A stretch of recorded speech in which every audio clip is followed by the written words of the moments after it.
Yes, a very good morning to all of you. Last class में हम लोगों ने पीसमील डिस्ट्रीब्यूशन का मेथड नंबर 1 अच्छे से समझा था। That was maximum possible loss method, और इस पे बेस्ड हमने कुछ क्वेश्चंस भी किए थे। हाँ जी बेटा, तो आपको क्या ये मेथड बिल्कुल क्लियर है? बहुत ही इंटरेस्टिंग सा मेथड था। हम लोगों ने कैसे इसको वेरीफाई करते हैं वो भी सीखा था। ओके, और पहले बाहर वाले लोगों की लाइबिलिटी पे ऑफ होती है, फिर आपके पार्टनर्स की लाइबिलिटी पे ऑफ होती है। तो उस तरीके से हम लोगों ने इसको करा था।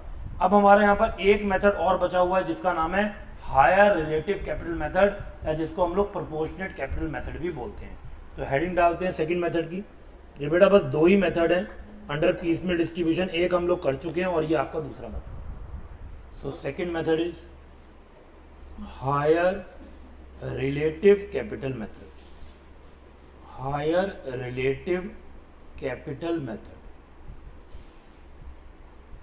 दैट इज HRCM, और इसका दूसरा नाम proportionate capital method. Proportionate capital method, इसका मतलब PCM।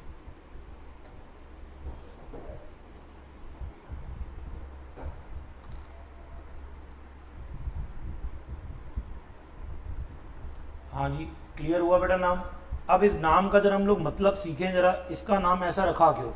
हायर रिलेटिव कैपिटल का मतलब होता है कि दो लोग या तीन लोग, उनमें कंपैरिजन हो रहा है, और रिलेटिवली जिसकी ज़्यादा कैपिटल होगी उसको पहले पैसा पे ऑफ किया जाएगा। ऐसे होना चाहिए। फर्म डिसॉल्व हो रही है, वाइंड अप हो रही है, तो एक पार्टनर कहेगा भाई मैंने इस फील्ड में सबसे ज़्यादा पैसा लगाया है, तो पहले मुझे मेरा पैसा वापस करो। तुम्हारा तो थोड़ा थोड़ा पैसा लगा हुआ है, तुम बाद में भी ले लेना, मेरा ज़्यादा पैसा लगा है, तो मेरी अब पहला हक बनता है फर्म के पैसों पे। क्या बात समझ में? और रिलेटिव कैपिटल का मेथड है उसके प्रॉफिट शेयरिंग रेशियो के साथ से भी रिलेटिव होना चाहिए, कि मेरी जो रेशियो है वो भी ज़्यादा है और मेरी कैपिटल का अमाउंट भी ज़्यादा है, तो ऑब्वियसली मेरा ही ज़्यादा पार्ट बनता है। तो मैं पहले पैसा लूंगा, फिर कोई और लेगा, फिर कोई और लेगा। लेकिन ये पता कैसे लगाएं, ये आपको क्वेश्चन में दी होगी कैपिटल, आपको उस बेसिस पे सोचना होगा। दूसरा नाम भी वही है, प्रोपोर्शनेट कैपिटल मेथड। जिसकी ज़्यादा कैपिटल है उसको पहले ही ज़्यादा पैसा मिलेगा, जिसकी ठीक ठाक है उसको ठीक ठाक पैसा मिलेगा, और जिसकी बहुत कम कैपिटल है उसको कम पैसा मिलेगा डिसोल्यूशन पे। प्रोपोर्शनेट कैपिटल हम इक्वल इक्वल नहीं बांट सकते। बिजनेस स्टार्ट हुआ था बेटा, मैंने 100 रुपये लगाए, आपने 50 रुपये लगाए, और आपने 20 रुपये लगाए, और आपने 10 रुपये लगाए। ठीक है जी, हम बिजनेस चला रहे थे, जब तक चल रहा था बहुत अच्छा चल रहा था। अब बिजनेस बंद हो गया, तो बिजनेस बंद करके जो हम लोग एसेट्स बेच रहे हैं, जो पैसा आ रहा है, क्या हम सब इक्वल इक्वल बांट लें? क्या है लॉजिक आपको लगता है? या मुझे सबसे ज़्यादा मिलना चाहिए, फिर आपको मिलना चाहिए, फिर आपको, और फिर आपको, क्योंकि मैंने सबसे ज़्यादा पैसा लगाया। तो जब बिजनेस बंद हुआ तो मैं निकालूंगा भी तो सबसे ज़्यादा, फिर आपको मिलेगा, एंड सो ऑन। तो इसी मेथड का नाम है हायर रिलेटिव कैपिटल। जिसकी कैपिटल ज़्यादा उसको पैसा मिलेगा वाइंड अप पे ज़्यादा, एंड सो ऑन, वो चलता चला जाएगा। तो थ्योरी में चीज़ें समझना अलग बात होती है, अकाउंटिंग में क्वेश्चन करके आपको समझ में आना चाहिए। तो पहले इस कॉन्सेप्ट को लिखेंगे, फिर हम लोग इसको प्रैक्टिकली सॉल्व करेंगे। तो आइए लिखना स्टार्ट करते हैं। The partner whose capital is greater, the partner whose capital is greater in proportion to his profit sharing ratio। मतलब उसको आपने इतनी प्रॉफिट शेयरिंग रेशियो तो दी नहीं थी, लेकिन उसकी कैपिटल ज़्यादा थी। To his profit sharing ratio, capital उससे आपने ज़्यादा ले ली थी, और प्रॉफिट आपने उसको इक्वली दिया था, या कह सकते हैं कम ही दिया था कंपैरेटिवली। तो जब वाइंड अप हुआ बिजनेस, तो वो पहले अपनी कैपिटल विड्रॉ करेगा। That partner is first paid off. उस पार्टनर को हम पहले पे करेंगे। To the extent first paid off to the extent his excess over proportionate capital। उसकी जितनी कैपिटल होनी चाहिए थी, अगर उसने उससे ज़्यादा लगा रखी थी प्रॉफिट के हिसाब से, तो वो जो ज़्यादा वाला पार्ट था वो उसको पे ऑफ कर देंगे हम, कि वो तू पैसा पहले ही ले ले ताकि सब लोग इक्वालिटी पे आ जाए। दस the partner thus the partner with higher relative capital with higher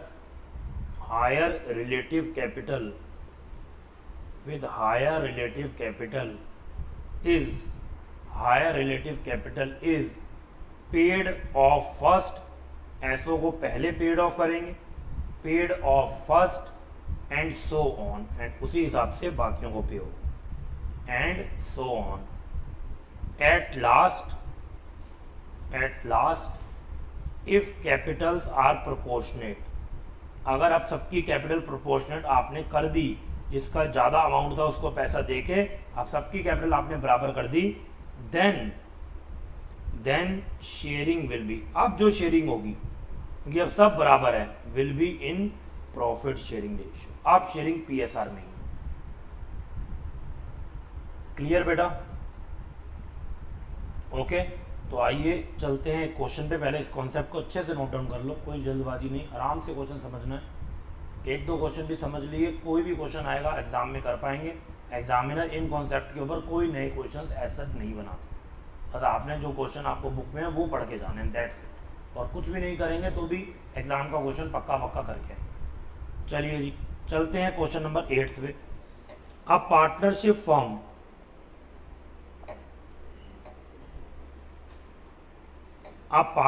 firm was dissolved on 30th June 2022. Its balance sheet on the date of dissolution was as follows. जो बैलेंस शीट है dissolution की date पे वो आपके सामने है. Liabilities की बात करें तो कैपिटल्स दी हुई हैं A, B and C.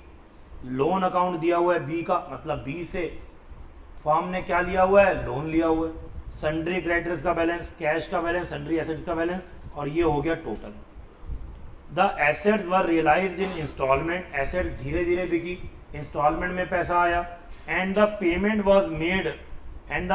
Was made on the proportionate capital basis. तो इसी से क्लियर हो रहा है कि यहाँ पर कौन सा मेथड लग रहा है, मैक्सिमम पॉसिबल लॉस मेथड लग रहा है या हायर रिलेटिव कैपिटल मेथड लग रहा है, हायर रिलेटिव कैपिटल मेथड. बेटा क्वेश्चन आपको इनफ हिंट देगा, या फिर कह सकते हैं प्रोपोर्शनेट कैपिटल मेथड. देखो एंड में भी लिखा है, मतलब यहाँ पे लिखा है ना, prepare a statement showing distribution of cash amongst the partner by highest relative capital method. यहाँ पर भी क्लियर कर दिए, तो आपके पास इनफ हिंट होंगे. आप ये नहीं कह सकते कि सर पता नहीं चला कि करना किससे था, वो आपको एक दो जगह आराम से बताएगा. आप देखो क्या कह रहे हैं, क्रेडिटर्स को पे करा 29,000 में in full settlement of their account. वैसे क्रेडिटर्स का कितना बैलेंस बनता था, 30,000, तो 1,000 रुपये का क्रेडिटर ने हमें क्या दे दिया, डिस्काउंट दे दिया. एक्सपेंसेस ऑफ रियलाइजेशन एस्टिमेटेड कितने हैं, 5,400, लेकिन जो एक्चुअल में स्पेंड हुए वो खाली 4,000 हुए. जब पेमेंट की बात आई तो हमने रियलाइजेशन वाले को, टेंट वाले को, कैटरर वाले को मना लिया और बोला देख यार हमारे बुरे हाल चल रहे हैं, सब कुछ तो बिक रहा है, तुम्हारे सामने ही है, ये तो बहुत भारी पड़ेगा हमें 5,400. ऐसा करो 4,000 ले जाओ, अगली बार भी काम आप ही से कराएंगे तब देख लेना. ऐसा करते हैं ना कभी हम बातचीत. तो 5400 का खर्चा 4,000 रुपये सेटल हो गया. यहाँ पर भी हमने अपने कितने रुपए बचा लिए, 1,400 रुपये बचा लिए. ठीक है जी. This amount was paid on 15 September. कब पे हुआ, 15 सितंबर को. मतलब मुझे 15 सितंबर को पता चला कि मैं 1,400 रुपये बचा सकता हूँ. उससे पहले जो मेरे दिमाग में फिगर थी वो कितनी थी, 5,400. लेकिन जब पेमेंट की बात आई तो मैंने 4,000 में फुल सेटलमेंट कर दिया. Draw up a statement showing distribution of cash, जो आपको ऐसे से रियलाइज हुआ. कैसे कैसे रियलाइज हुआ, 5 जुलाई को 25,200 मिले, 30 अगस्त को 60,000 मिले और 15 सितंबर को 80,000 मिले. तो ये 3 आपको इंस्टॉलमेंट में पैसा आया है. ठीक है जी. और अब आपको देखना है ये पैसा आप कैसे कैसे अलग अलग लोगों को चुकाएंगे. तो बेटा सबसे पहले तो ढूंढो कि आपके लिए आपको पैसा किन किन लोगों को देना है और सबसे पहले किसको देना है. बता सकते हो बेटा, सबसे पहले किसको देंगे. सबसे पहले लिस्ट में कौन खड़ा है, लाइन में खड़ा है क्रेडिटर, इसको सबसे पहले देंगे. मैंने लिख दिया 1. अब किसको देंगे, लोन अकाउंट बी, क्योंकि बी एक पार्टनर है उसका लोन. और उसके बाद सारे के सारे इकट्ठे हैं, चाहे आप इसको ऐसे 3, 4, 5 कर लो, बटेगा तो हमारी कैलकुलेशन के हिसाब से. तो अब हमें कितने कॉलम इनके लिए बनाने पड़ेंगे, 5 कॉलम, क्योंकि 5 लोग हैं जिनको पैसा देना है. और बाकी आपका पर्टिकुलर्स का और एक अमाउंट रियलाइज का कॉलम. आइए बेटा स्टार्ट करते हैं. Question number 8, statement showing distribution of cash. Statement showing distribution of cash.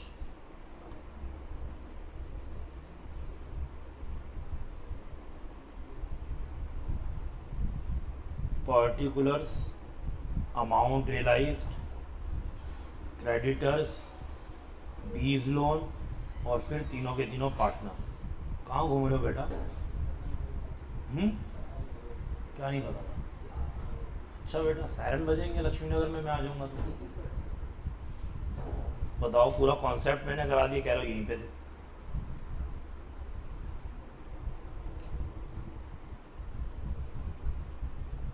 A, B and सी.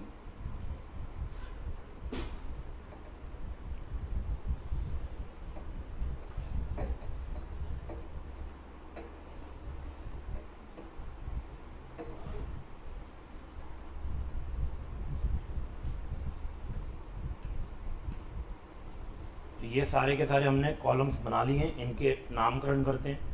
ये क्या है? ये है पर्टिकुलर्स का कॉलम. फिर आपको कितना कितना अमाउंट रियलाइज्ड हुआ, दैट इज़ अमाउंट रियलाइज्ड. फिर आपकी जो लाइबिलिटीज़ हैं आप उनके नाम लिखेंगे प्रायोरिटी के हिसाब से. सबसे पहले पैसा देना है क्रेडिटर्स को, फिर देना है बीज लोन को, और फिर तीनों पार्टनर्स जो कि हैं ABC. ये क्या हैं? ये तो पार्टनर्स, मतलब पार्टनर्स का कैपिटल अकाउंट का बैलेंस. डन. तो बेटा सबसे पहले अगर मैं इनके अमाउंट ड्यू ही लिख दूं तो मुझे पता होगा इनको कितना कितना पैसा देना है. अमाउंट ड्यू, क्रेडिटर्स को कितना देना है पैसा? 30,000 बेटा. लेकिन वो तो कितने में मान रहा है? 29 दिन फुल सेटलमेंट. तो 29,000 दोगे कि 30,000? हाँ जी, वो खुद कह रहा है मुझे 29,000 दे दो. तो क्या 30,000 देंगे? नहीं. कितना देंगे? 29,000. बी का लोन कितना है? 10,000. और ABC के कैपिटल अकाउंट के बैलेंस 76,000, 48,000, 36,000. 76,000, 48,000 एंड 36,000. यहाँ तक किसी को कोई दिक्कत, कोई परेशानी? क्लियर है बेटा? यहाँ तक तो कुछ किया ही नहीं अभी तक मैंने. अब देखो एक एक करके पैसा कितना मिल रहा है. सबसे पहले बेटा अगर आपके पास कुछ कैश है तो सबसे पहले तो आप उसी को यूज़ करेंगे. ये तो बैलेंस शीट में पड़ा हुआ है. इंस्टॉलमेंट तो बाद में मिलेंगी चीज़ें बेच के. ये तो आपके पास बैलेंस शीट में है तो पहले हम इसको यूज़ करेंगे. तो हमारे पास जो कैश बैलेंस अवेलेबल है वो कितना है? 10,800. बताओ बेटा सबसे पहले किसको पे करूं? क्रेडिटर को पे करें. आपको एक चीज़ और बताई थी कि अगर एक खर्चा होगा वो इन सबसे पहले पे होगा. वो कौन सा खर्चा है? रियलाइजेशन के एक्सपेंस का बेटा. वो तो लाइबिलिटी ही नहीं है, पिछली क्लास में बताया था. वो तो हाथों हाथ पे किया जाता है. टेंट वाले का खर्चा, कैटरर का खर्चा, क्या बोलेंगे उसको कि बाद में देंगे इसका पेमेंट भी? ये तो आज ही आज में देना है. टेंट उतरता है तो पेमेंट मांगने वाले आ जाते हैं बेटा. तो इसको तो डिले कर ही नहीं सकते. और आज की डेट पे इसका पैसा कितना था? इसका पहले पैसा था 5400, बट जब एक्चुअल पेमेंट करी तो उसने डिस्काउंट दिया. तो हमें 5400 पहले सेट असाइड करने ही होंगे. 5400 हमें अलग निकालने होंगे इन रियलाइजेशन के. ये सबसे पहली प्रायोरिटी होती है इसकी, 5400. तो कितना पैसा बचा? अगर बेटा आपने देखो पहला ही स्टेप गलत कर दिया तो पूरा क्वेश्चन गलत है, फिर करना भी मत. आपने 10,800 बांट दिया होता क्रेडिटर को तो अब करने की जरूरत ही नहीं है. सब गलत कर रहे हो. आगे की पूरी चेन है, सब गलत होता जाएगा. 5400 आपके पास बचा. अब बताओ बेटा किसको मिलेगा? अब मिलेगा ये क्रेडिटर्स को. तो 5400 का 5400 भी खत्म हो गया और क्रेडिटर की लाइबिलिटी भी 5400 से क्या हो गई? खत्म हो गई. तो अब बैलेंस हमारा कितना बचा? पैसा कुछ भी नहीं बचा. क्रेडिटर का बैलेंस कितना बचा? 23,600. और बाकी सब एज इट इज चलता रहेगा.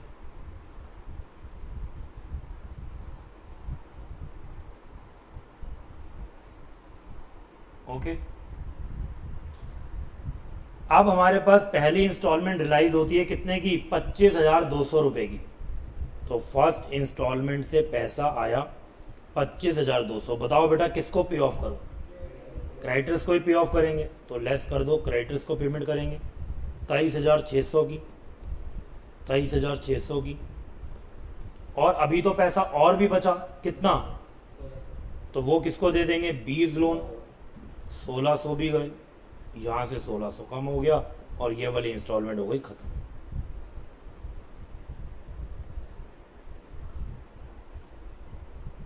तो यहाँ पर आ जाएगा बैलेंस फिर से। हाँ जी, ये पैसा कितना बचा, कुछ भी नहीं। क्रेडिटर कितने बचे, कुछ भी नहीं। बी लोन की लाइबिलिटी कितनी बची, 8400, और बाकी तो सारी एज इट इज ही चल रही है। बेटा बहुत ही सिंपल क्वेश्चन है, बस ओनली थिंग इज दैट कि अगर आप यहाँ देखते हो बहुत सारे क्वेश्चन करते हुए तो कुछ आपको अपने हाथ से भी करना। हाथ से नहीं करोगे तो जितना भी सिंपल है मुश्किल लग सकता है। खुद से करने जरूरी है, कॉलम बनाना, सॉल्व करना, तब एग्जाम में हाथ चलेंगे, नहीं तो वहाँ पर भी बस क्वेश्चन को देखते रहोगे, कुछ नहीं हो पाया। खुद से कितने आपने क्वेश्चन सॉल्व करे वही आपके एग्जाम में मार्क्स काउंट हो रहे हैं। कितने आपने नोटबुक भरी, कितने आपने क्वेश्चन खुद से सॉल्व करे। अकाउंट्स कभी भी बेटा देखने से नहीं आ सकता। ओके जी, तो इसके बाद अगली इंस्टॉलमेंट की बात करें, वो कितने की आई, 60,000 रुपए की। सेकंड इंस्टॉलमेंट 60,000 की। तो बताओ भाई 60,000 में सबसे पहले किसको पे ऑफ करूं, बी लोन को। बी लोन का बैलेंस बचा ही कितना है, 8,400 ही बचा बस। तो इसके बाद बताओ जी कितना बैलेंस बचा,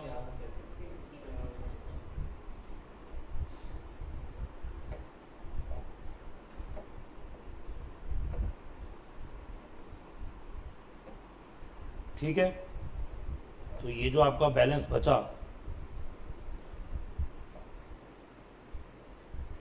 कितना बचा पैसा आपके पास, 51,600। और बेटा ये तो नील हो ही गया था, ये भी नील हो गया, और बाकी तो ये क्या है, ये ABC है, डन। और 51,600 का हमारे पास यहाँ पर बैलेंस बचा हुआ है। अब इनकी लाइबिलिटी कितनी है, मैं दोबारा से लिख ही लेता हूँ एक बार, 76,000, 48, 36। यहाँ तक बेटा किसी को पहले तो कोई भी डाउट हो पूछ लेना, फिर मैं आगे चलूँ। ये आधा पार्ट हो चुका है इसका, हमने आउटसाइडर लाइबिलिटी को पे ऑफ कर दिया है। अब बस पार्टनर को कैसे पे ऑफ करें वो हमें देखना। और यहाँ तक ये सिस्टम चाहे आपका मैक्सिमम पॉसिबल लॉस मेथड होता तो भी अभी तक यही होता, चाहे हायर रिलेटिव कर रहे हैं, लेकिन यहाँ से चेंज आएगा। यहाँ से मैक्सिमम पॉसिबल लॉस अलग था और यहाँ पर अलग होगा। क्लियर है यहाँ तक, हाँ जी। तो आओ बेटा, अब एक हमें वर्किंग नोट बनाना पड़ेगा जिससे पता चलेगा कि जो 51,600 है इसका सबसे पहले पेमेंट किसको होना चाहिए। वैसे तो बेटा आपको दिख रहा होगा, आप मुझे बताओ किसको होना चाहिए पेमेंट, ए को दिख ही रहा है, लेकिन तभी भी सॉल्व करना पड़ेगा क्योंकि प्रॉफिट शेयरिंग रेशियो के हिसाब से कुछ चेंज भी हो सकता है। तो आइए चेक करते हैं कि किसको पहले पेमेंट होना चाहिए। तो working note calculation of proportionate excess capital. किसके पास कैपिटल ज़्यादा है और उसको पहले पेमेंट करनी है, इसलिए प्रोपोर्शनेट एक्सेस कैपिटल हम लोग निकाल रहे हैं। ओके, तो देखो 3 हमारे पास पार्टनर्स हैं, तो यहाँ लिखेंगे particulars, partner A, partner B and partner C.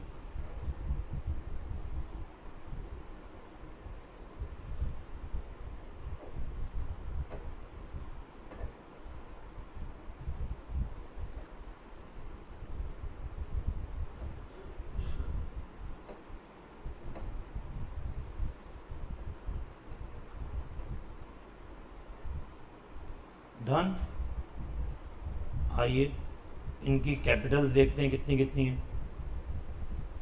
76,000, 48,000 and 36,000। लेकिन बेटा इनकी प्रॉफिट शेयरिंग रेशियो क्या है, कितनी है, ये रही बेटा 2:2:1। अब जरा कॉन्सेप्ट को समझो। ए कहता है कि मेरी कैपिटल ज्यादा है, बिजनेस बंद हो रहा है, पहले पैसा मैं लूंगा, ठीक है जी। तो बी कहता है मेरी कैपिटल चाहे कम है लेकिन हमारी प्रॉफिट शेयरिंग रेशियो तो इक्वल है, मुझे भी उतना ही प्रॉफिट दे रहे हैं और आपको भी उतना ही दे रहे हैं।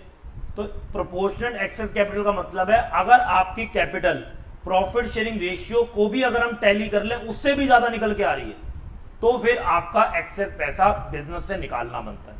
जैसे कि जो सी है उसके पास रेशियो क्या है, 1 है, और ए और बी के पास क्या पॉइंट है, इसको पॉइंट मान लो, अब 2-2 है, तो इसका मतलब ए और बी की जो रेशियो है या पॉइंट है वो सी से डबल होने चाहिए बस। उसको 2:2:1 है, 1 रुपए मिल रहा है, तो ए बी को 2-2 रुपए मिल रहे हैं। लेकिन अगर ए या बी के पास किसी के पास 2 रुपए से भी ज्यादा की कैपिटल है, मतलब उसके डबल से भी ज्यादा की कैपिटल है, तो बस उतना ही पैसा उसको विड्रॉ करना है। लॉजिक को समझो।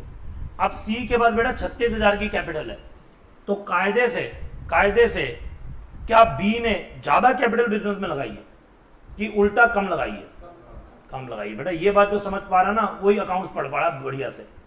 36,000 उसकी कैपिटल है, लेकिन उसको 1 रुपए का प्रॉफिट मिलता है, मुझे 2 रुपए का प्रॉफिट मिलता है, तो कायदे से मेरी 72,000 कैपिटल होनी चाहिए, लेकिन मेरी तो 48 है। तो मैं तो फायदा ले रहा हूं इस फर्म से कि कम पैसा लगा के प्रोपोर्शनेटली कम। अब ये नहीं कह सकते सर ज्यादा तो है 36 से। अरे भाई 36 से तो थोड़ा ज्यादा है, लेकिन प्रॉफिट डबल है और कैपिटल मेरी डबल नहीं है, इस चीज को समझो। ठीक है जी। तो बी और सी में अभी किसको लॉस हो रहा है? सी को हो रहा है, क्योंकि सी को 1 रुपया मिलता है, वो 36,000 लगा के बैठा है, और बी को सीधा डबल मिल जाते हैं, और वो पैसा लेकिन डबल नहीं लगा के बैठा है। This is the game. अब अगर हम लोग ए और सी का कंपैरिजन करें, तो सी को मिल रहा है 1 रुपया 36,000 रुपए लगा के, और उस हिसाब से ए के पास 2 रुपए हैं, 2 रुपए का प्रॉफिट है, तो उसको कितनी कैपिटल लगानी चाहिए थी? 72, पर उसने कितनी लगा रखी है? 76, मतलब उसने 4,000 रुपए की कैपिटल फालतू लगा रखी है। इसका मतलब सबसे पहले पे ऑफ किसको होगा? पहले हमने देखो बी सी में देखा तो सी ने पैसा ज्यादा लगा रखा है, बी ने कम लगा रखा है। फिर हमने ए सी में देखा तो ए तो सी से भी ऊपर हो गया, तो जीता कौन तीनों में से? ए जीत गया बेटा। A is the winner in first game, so we have to pay amount to A. ऐसे बेटा हम लोग हर गेम में विनर चेक करेंगे। ओके जी। तो करना कैसे सर? ये तो हमने सोच लिया दिमाग में, करने वाला काम बताओ। कुछ नहीं करना, जो इनकी प्रॉफिट शेयरिंग रेशियो है उसको डिवाइड कर देना है इनकी कैपिटल से, तो आपके पास यूनिट कैपिटल आ जाएगी। यूनिट कैपिटल होता है कि सबको 1 ही रुपए पे कैपिटल कितनी होनी चाहिए वो निकाल के बताओ। ठीक है जी। तो यूनिट कैपिटल निकालते हैं। यूनिट का मतलब 1 रुपए पे कैपिटल, अगर सबका शेयर इक्वल होता। कैसे निकली? कैपिटल को हमने डिवाइड कर दिया पीएसआर से। बताओ जी कितनी हो गई? अगर बेटा ए को भी 1 रुपए का ही शेयर मिलता तो ए को कितनी कैपिटल लगानी चाहिए थी? हाँ जी 38,000, और बी को 24,000, और सी की तो 36,000 ही है। ठीक है जी। तो अब हम लोग देखेंगे कि प्रोपोर्शनेट कैपिटल कितनी बनती थी सबसे लीस्ट वाले का बेस लेकर। अब आपको दिख गया ना, अगर सबका इक्वल ही शेयर होता तो सबसे ज्यादा कैपिटल किसने लगा रखी थी? ए ने। उसके बाद किसने लगा रखी थी? सी ने। और सबसे कम किसने लगा रखी थी? बी ने। तो आओ जी अब कैलकुलेट करें प्रोपोर्शनेट कैपिटल कितनी होनी चाहिए थी। Proportionate capital taking least capital as base, जिसकी लीस्ट कैपिटल होगी उसको बेस बनाएंगे। लीस्ट किसकी है? बी की। ठीक है जी। तो बेटा बी की 24,000 रुपए की कैपिटल है अगर 1 शेयर होता, 1 शेयर होता, लेकिन एक्चुअली में बी के पास 1 शेयर है कि 2 शेयर है, तो कितनी कैपिटल होनी चाहिए थी बी की? 48,000 ही हिसाब से होनी चाहिए थी। अब 24,000 1 के लिए तो 2 के लिए कितना? 48। और बेटा ए की कितनी होनी चाहिए थी? ए के पास भी 2 पॉइंट है, ए की भी कैपिटल होनी चाहिए थी 48,000, और सी के पास 1 ही पॉइंट है, इसके पास कितनी होनी चाहिए थी? 24,000 होनी चाहिए थी। ठीक है जी। तो इसका मतलब एक्सेस कैपिटल किसके पास हुई? आओ बेटा एक्सेस कैपिटल निकालें कितनी। एक्सेस कैपिटल सब लोग कैलकुलेट करेंगे। देखो जी 76,000 कैपिटल है, और होनी कितनी चाहिए थी? प्रॉफिट शेयर के हिसाब से 48 ही होनी चाहिए थी बस, क्योंकि जब सी की 24,000 1 पॉइंट की बनती है तो आपकी 48 होनी चाहिए, या जब बी की 1 यूनिट पे 24 बनती है तो आपकी 48 ही होनी चाहिए ना। तो अगर ए की होनी 48 चाहिए, है 76, तो बताओ ज्यादा कितनी? 28,000 ज्यादा रखी हुई है ए ने कैपिटल फॉर्म में, और बेटा बी ने कितनी ज्यादा रखी हुई है? होनी भी 48 चाहिए थी, है भी कितनी? 48। बी का कुछ भी एक्सेस नहीं आया हुआ। और सी की बात करें 24 लगाई हुई है, होनी कितनी चाहिए थी? सॉरी 24 होनी चाहिए थी, लगाई कितनी हुई है? 36। कितनी ज्यादा है? 12,000। तो कितनी ज्यादा है? 12,000। तो पहली गेम में तो हमारा एक्सेस कैपिटल ये निकल गया। अब हम इसी को आगे आगे रिपीट करेंगे। अब बी हो चुका है गेम से बिल्कुल बाहर, क्योंकि वो 0 हो गया, उसने तो कुछ एक्स्ट्रा दिया ही नहीं हुआ अभी फर्म को अपने प्रॉफिट शेयरिंग के हिसाब से। तो अब दोबारा से बताओ जी इन दोनों की प्रॉफिट शेयरिंग रेशियो कितनी है? 2:1 थी, तो बीच वाला पार्टनर तो चला गया, तो क्या लिखेंगे 2:1, क्या लिखेंगे 2 और 1। और अब फिर से बताओ यूनिट कैपिटल कितनी आ गई।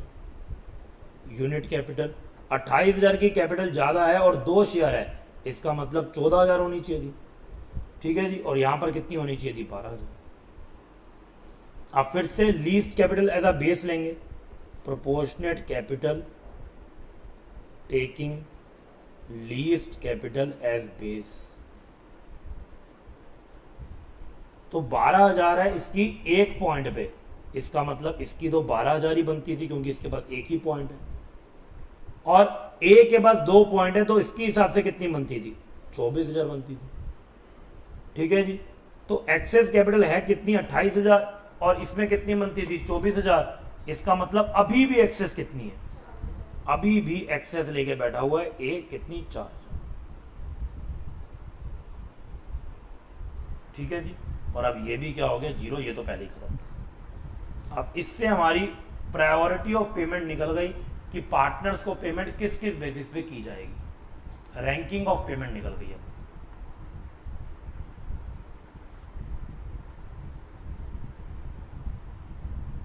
ओके जी, तो आओ इसके बाद लिखे हम लोग priority of payment, priority of payment. तो प्रायोरिटी क्या निकल के आई, सबसे पहले प्रायोरिटी निकली जो एक्सेस एंड में आया, पहले हम उसको देखेंगे कि जो 4,000 रुपये है सबसे पहले तो हम लोग किसको दे देंगे, ए को ही दे देंगे। तो फर्स्ट 4,000 हमको बेसिकली कैसे बांटना है 2:0:0, क्योंकि वो दोनों तो कैंसिल ही हो गए, तो इसका मतलब सिंपल यही है कि फर्स्ट 4,000 किसको मिलेंगे, ए को। जब खाली शेयर ही एक है वो तो दोनों 0 हो गए, इसी रेशियो में बटेगा। उसके बाद इसके बाद देखो और क्या कह रहे हैं, इससे पहले एक्सेस क्या कह रही थी 28,000 दो ए को और 12,000 रुपए दो सी को, लेकिन 28 में से ए को 4 तो पहले मिल चुके होंगे, तो ए का बैलेंस कितना बचा 24,000। तो नेक्स्ट लिखो, नेक्स्ट 24 और 12 कितना बचा 36,000। नेक्स्ट 36,000 कैसे देंगे 24,000 इज टू 12,000, यही तो बनी। देखो वही आपकी रेशियो होती है और वही आपका अमाउंट होता है। 28 में से 4 उसको मिल चुका बेटा 24 और 12 बेटा यही 36, अगला ऐसे बटे। और इसके बाद अगर कुछ और भी बैलेंस बचता है तो वो इनकी प्रॉफिट शेयरिंग रेशियो में बटेगा और सबको मिलेगा 2:1। ये बेटा इनकी प्रायोरिटी सेट हो जाएगी। पहला 4,000 सीधा सीधा ए को दो, क्योंकि हमें दिख ही रहा था कि ए ने 4,000 रुपये ज़्यादा लगाए हैं।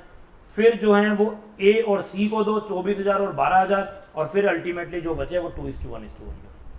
बी ने प्रोपोर्शनेटली सबसे कम पैसा लगाया, इसलिए उसको कोई एडवांटेज यहाँ नहीं मिलेगा, कोई भी उसको प्रेफरेंस नहीं मिलेगा। अब चलते हैं हम लोग अपने क्वेश्चन में वापस। पहला 4,000 हमें किसको देना है, ए को देना।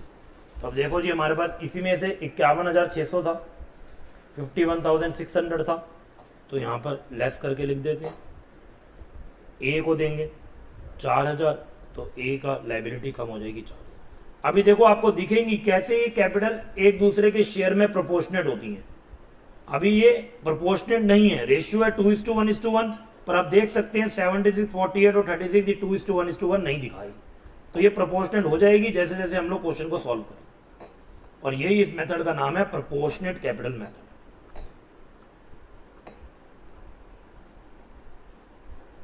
तो हमने ए को कर दिया है पे, और अब जो हमारा बैलेंस बचा वो कितना बचा 47,600 बचा, और ये रह गया 72,000, और ये रह गया 48,000, और ये रह गया 36,000। देखो बेटा मैंने कुछ तो प्रोपोर्शनेट कर दिया। क्या आपको ए और सी अपने प्रॉफिट शेयरिंग रेशियो के हिसाब से प्रोपोर्शनेट दिख रहे हैं कि नहीं? ए का प्रॉफिट कितना है 2:1 है ना, और सी का कितना है 1। क्या ए और सी की कैपिटल 2 और 1 नहीं दिख रही? तो कर दिया ना बेटा। पहले 76 और 36 था, ये कोई 2:1 नहीं थी। 36 का डबल 72 होता है, इसलिए 4,000 रुपए दे दिए उसको। तू 4 तो पहले पकड़, ए और सी को तो बैलेंस हमने कर दिया। और वही हमारे जो वर्किंग नोट है वो भी उसने भी वही रैंकिंग दी कि पहले 4,000 ए को दे दो। अब दिख रही है बेटा this and this are in proportionate to each other in 2:1। Okay जी, तो अब आगे देखो, अब किसको हमने पे ऑफ करना। अब इसके बाद क्या बोला था, हाँ जी ए को दो कितने रुपए 24,000 और फिर बी को दो। ये देखो सब कुछ है, 24 और 12 देने, बेसिकली 2:1 में देने, वही इनकी रेशियो है, क्योंकि अब तो ये बैलेंस हो ही चुके हैं। तो बैलेंस अभी हमारे पास है 47,000 कितना 600, तो दे सकते हैं इसमें से ए एंड सी को 36,000। हो जी दें 24,000 ए का और 12,000 सी का। तो बेटा बैलेंस कितना बचा, और अब देखो कितना अमाउंट यहाँ पर आया 48, और ये तो था ही 48, और ये कितना हो गया बेटा। मन की आंखों से देखो, क्या आपको 2:1 दिख रहा है, दिख रहा है कि नहीं? 2:1, वो दोनों की सेम है, डबल है, और वो 1 है। यही तो बेटा हमारा प्रोसेस है। अगर सही करेंगे क्वेश्चन हमें हिंट देता है कि तुम सही राह पर चल रहे हो, चलते जाओ। और तुम्हारी अगर ऊबड़ खाबड़ कोई फिगर आने लग गई, कुछ भी उल्टी पुल्टी, तो समझ जाना गलत रास्ते पे। अकाउंट्स में मोर देन 50% क्वेश्चन वेरीफाइबल होते हैं। आधे से ज़्यादा पेपर तो बेटा आपको वहीं पता है कि सही कर रहे हो कि गलत। कितने सारे ऐसे टॉपिक हम लोगों ने किए। ठीक है बेटा, तो आइए, अब तो प्रोपोर्शनेट में ही है, कोई टेंशन नहीं, बस पैसा लाते रहो और इनको बांटते जाओ। तो अब पहले हम बांटेंगे ए बी सी तीनों को, अब तो बांटना है। जितना भी पैसा है 2:2:1 में बांटो जी फटाफट से। बांटो बांटो बांटो बांटो बांटो।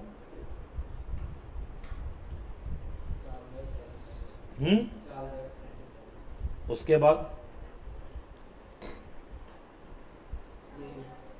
अच्छा, इसका तो ये रहेगा और इसका आधा हो जाएगा। ठीक है जी, तो ये बैलेंस खत्म। बताओ कितना कितना बचा, बताओ बताओ बताओ बताओ बताओ।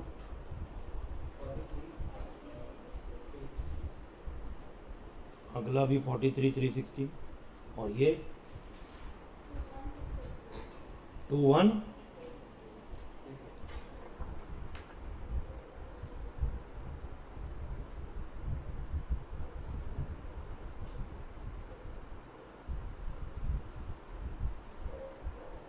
ठीक है जी, तो अब हमारे पास आएगी अगली इंस्टॉलमेंट।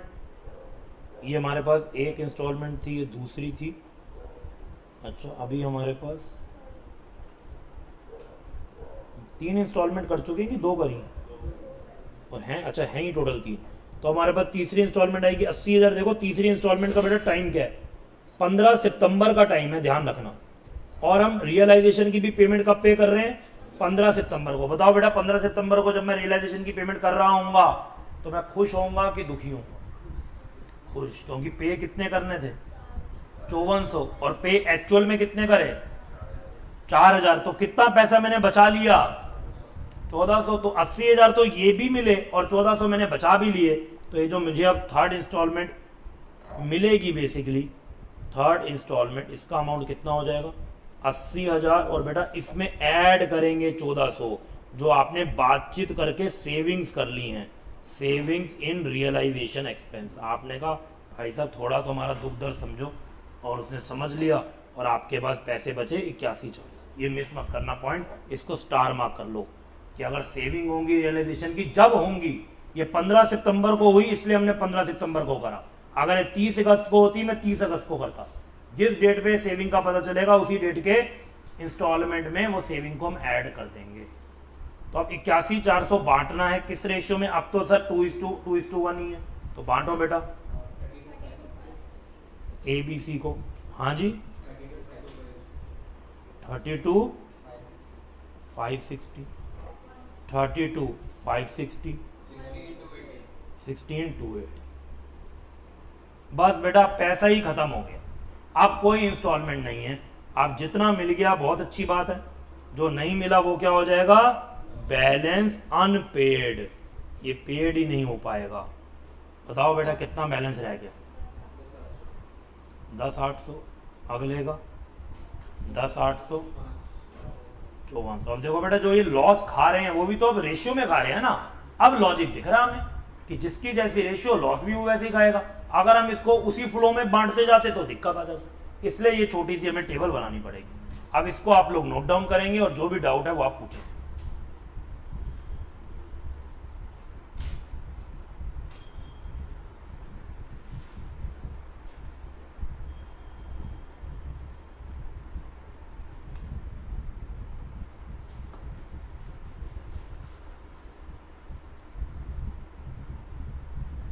नोट इट डाउन, बहुत अच्छे से बेटा नोट डाउन करेंगे तो समझ में आया सबको अच्छे से। बेटा इनकी प्रैक्टिस जरूर कर लेना, नहीं तो ये मेहनत हमारी बेकार जाएगी। एग्जाम से पहले जब जाओगे तो इन क्वेश्चंस को जरूर प्रैक्टिस करना, तब आएगा मजा कि सर ये तो कुछ भी नहीं थे, इतनी आसानी से आपने करा दिए। क्या ये टफ है क्वेश्चन? बहुत ईजी है बेटा, गेम की तरह। मैंने तो तुम्हें कहा ही था, लेकिन दोनों मेथड के तुम्हें क्वेश्चन सॉल्व करने पड़ेंगे। ठीक है जी, तो अब तुम्हारा क्या बचा है कोर्स? हाँ जी, अब इसके कोई रियलाइजेशन के क्वेश्चन करते हैं। स्टार्टिंग में निकालेंगे तो फुल अमाउंट निकालेंगे, तो जब पे होगा जो है हाँ जी, यस यस यस यस, क्योंकि पहले तो हमें उतनी लाइबिलिटी पता थी ना, कितना पे करना होगा, तब थोड़ी पता था कि वो मान जाएगा व्यक्ति जब पैसे देंगे। वो तो हमने मनवाया है, पहले तो आपके दिमाग में 5400 की लाइबिलिटी थी, इसलिए पहले उतना ही माइनस करेंगे। चलो जी, अब कुछ रियलाइजेशन रिलेटेड क्वेश्चन भी कर लेते हैं। वैसे तो मैंने आपको करवाए थे, बोलो हाँ याद है, भूल गए? चलो एक क्वेश्चन मैं आपको देता हूं, आप कुछ गड़बड़ करेंगे, फिर मैं आपको बताऊंगा क्या सही आंसर हो। एक सेकेंड।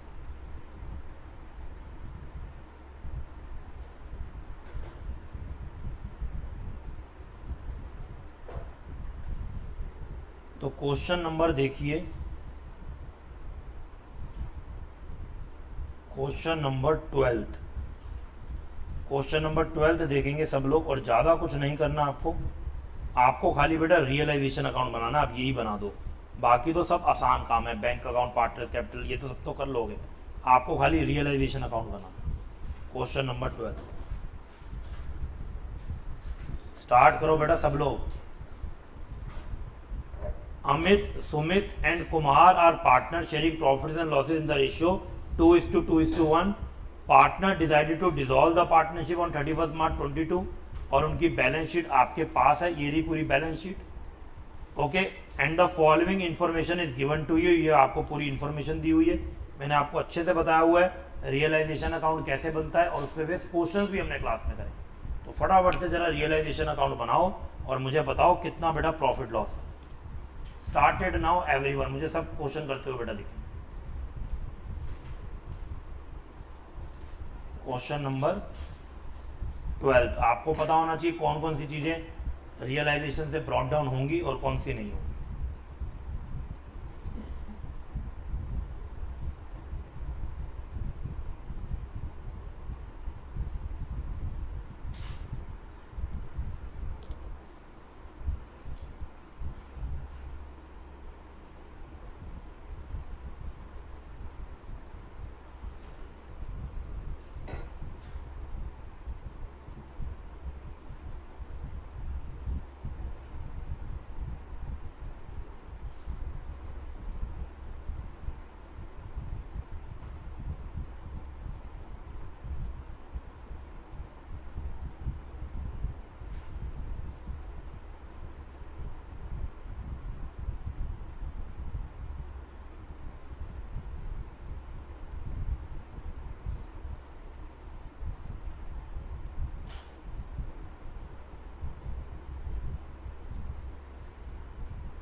यस कर रहे हैं सब लोग।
हाँ जी, क्या क्या ब्रॉड डाउन करना है देख लिया बेटा आप लोगों ने? होना जी, अब तक तो क्वेश्चन हो गया।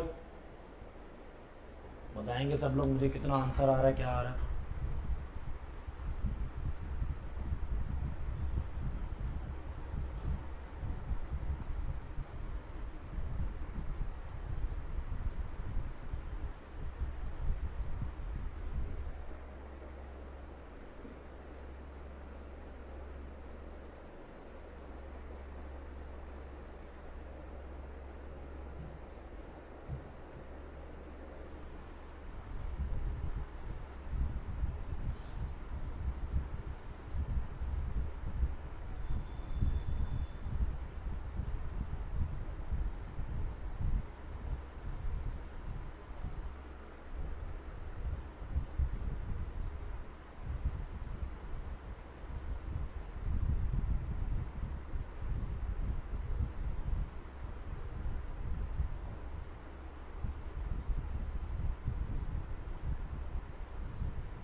यस हो गया।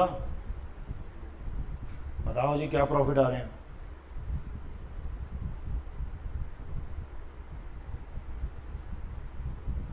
हाँ जी,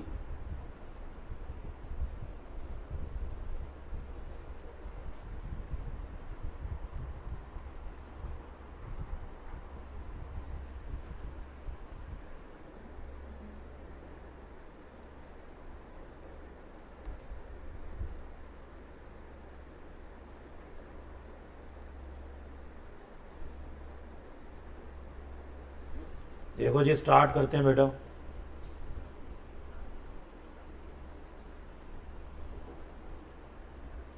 question number 12, realisation account. Realisation account.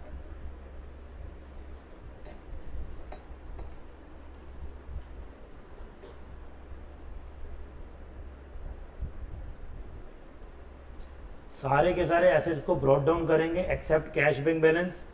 तो देखो जी, लैंड एंड बिल्डिंग है, plant and machinery brought down होगा, फर्नीचर होगा, इन्वेस्टमेंट होगा, बुक डेट्स में ग्रॉस वैल्यू होगी, प्रोविजन को तो लाइबिलिटी की तरह ट्रीट करेंगे, और स्टॉक होगा, बैंक नहीं होगा, और ये तो कैपिटल है, इसको भी नहीं करेंगे। तो क्या लिखेंगे यहाँ पर? To sundry assets, to sundry assets, और पूरी की पूरी लिस्ट बनाएंगे। Land and building, plant and machinery, furniture, investment and debtors and stock. कितना कितना है? 1,35,000, 45,000, 25,500, 15,000। बेटा मुझे तुमसे आंसर चाहिए फाइनल। ये सब चीज़ें आपने करी हुई हैं, यहाँ पे नोट डाउन करते रहोगे, कुछ मज़ा नहीं आएगा। खुद से सॉल्व करो। 60,000 एंड स्टॉक इज 36। टोटल तो कैलकुलेटर लगा रहा है, कितना हो गया?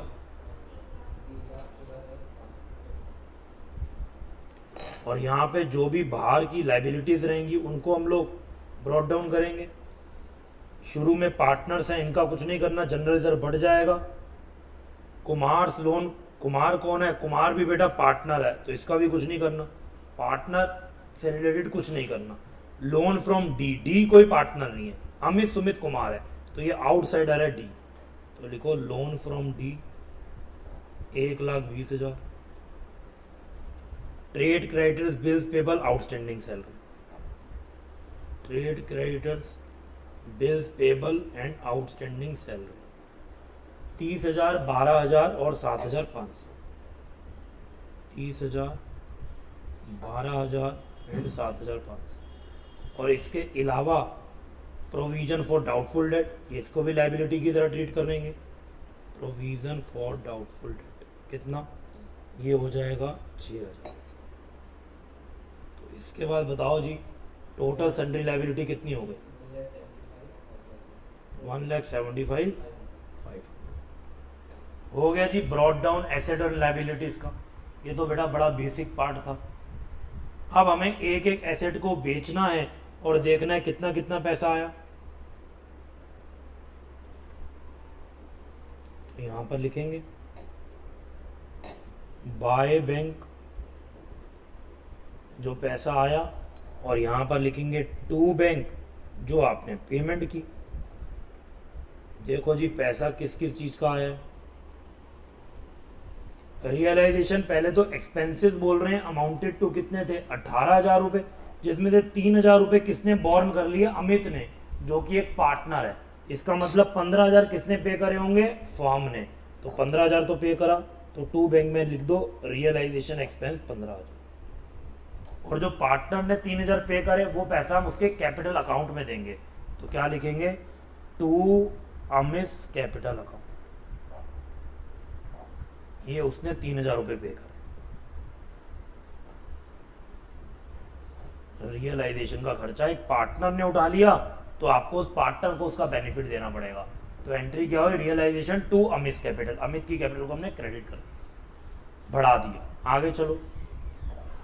अब क्रेडिटर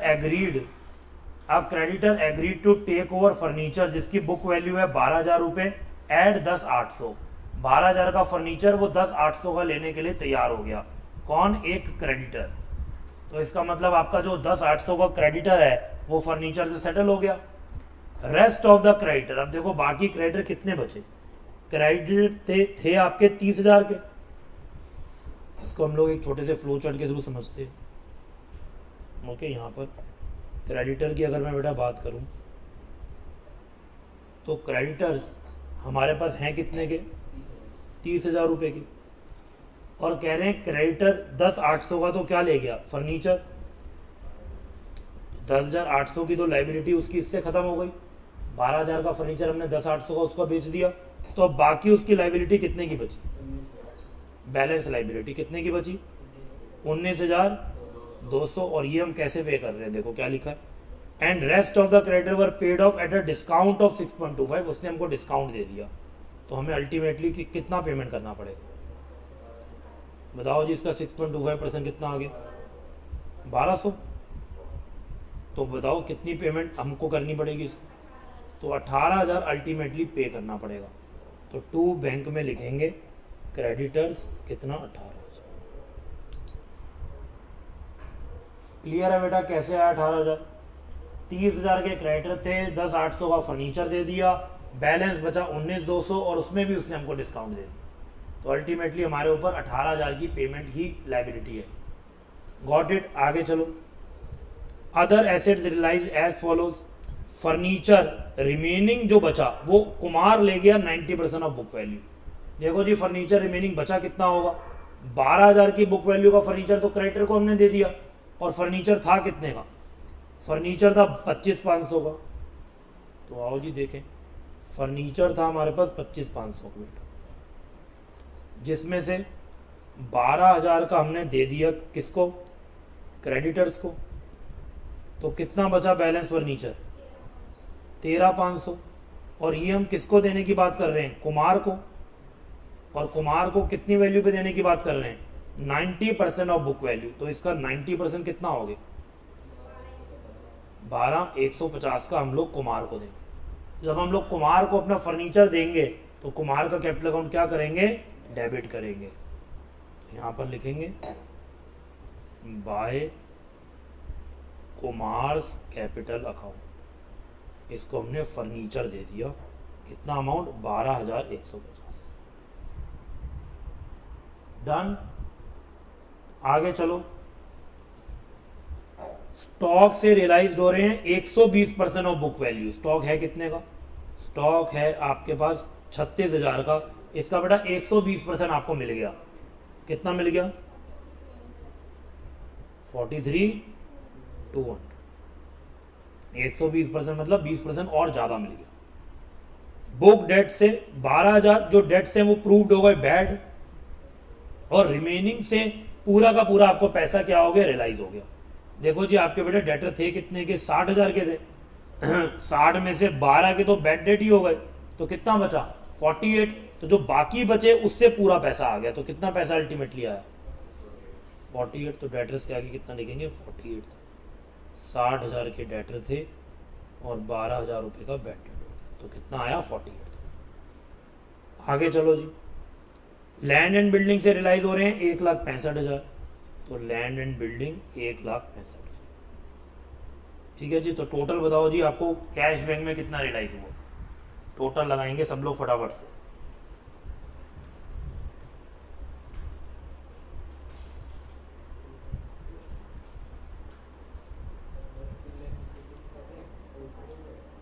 $2,56,200। इसके बाद इन्वेस्टमेंट जो है वो टेकन ओवर कर रहा है अमित एट 15% डिस्काउंट पे। तो हमारी इन्वेस्टमेंट कितने की है, 15,000। ये अमित लेके जा रहा है लेकिन 15% डिस्काउंट पे। ठीक है जी। तो हम अमित का कैपिटल अकाउंट डेबिट करेंगे, बाय अमित कैपिटल अकाउंट। ये इन्वेस्टमेंट लेके जा रहा है, 15,000 की थी, 15% डिस्काउंट पे लेके जा रहा है, 12,750। ठीक है जी। और अब क्या कह रहे हैं, for half of his loan D ने एक्सेप्ट कर लिया प्लांट एंड मशीनरी और 7,500 रुपये कैश, और जो रिमेनिंग अमाउंट था वो हम पे करेंगे उसको 10% डिस्काउंट पे। आइए समझते हैं बेटा, डी का लोन कितना आपको पे करना है, 1,20। देखो इसका लोन हम कैसे चुका रहे हैं, डी लोन की हमारे ऊपर लाइबिलिटी है 1,20,000 की, और अब क्वेश्चन कह रहा है हाफ ऑफ इज लोन के लिए डी ने एक्सेप्ट कर ली प्लांट एंड मशीनरी और 7,500 रुपये cash. Half of the loan मतलब इसके दो टुकड़े कर दूं, हाफ और हाफ। तो बताओ कितना कितना बनेगा, 60,000 का मान लेते हैं। एक छोटा लोन लिया था डी से, एक और लिया था 60,000 का। तो कह रहे हैं आधा तो जो लोन है वो तो उसके लिए तो वो प्लांट मशीनरी ले रहा है और 7,500 रुपये कैश ले रहा है। कैश हम देंगे 7,500 रुपये और प्लांट एंड मशीनरी हम लोग दे देंगे। बेटा कितने की है प्लांट एंड मशीनरी, हाँ जी 45,000 की। और प्लांट एंड मशीनरी तो किसी को भी गई तो नहीं है ना, तो ये प्लांट एंड मशीनरी हम दे रहे 45,000 की। ठीक है जी। आधा लोन चुका लिया गया, और बाकी के लिए क्या कह रहे हैं, the remaining amount was paid at a discount of 10%। उस पर हमको उसने डिस्काउंट दे दिया। तो 60,000 लेस डिस्काउंट 10%। बताओ जी कितना पे करोगे, 54,000 हमें पे कर। बेटा ऐसा फ्लो चार्ट बना के कितना ईजी हो जाता है। तो अब अल्टीमेटली क्या हो रहा है, आप ये भी 7,500 इधर भी दे रहे हैं और 54,000 ये भी दे रहे हैं। तो अब टोटल कितना दे रहे हैं, 61,500। तो आइए यहाँ पर हम लोग लिखें टू डीज लोन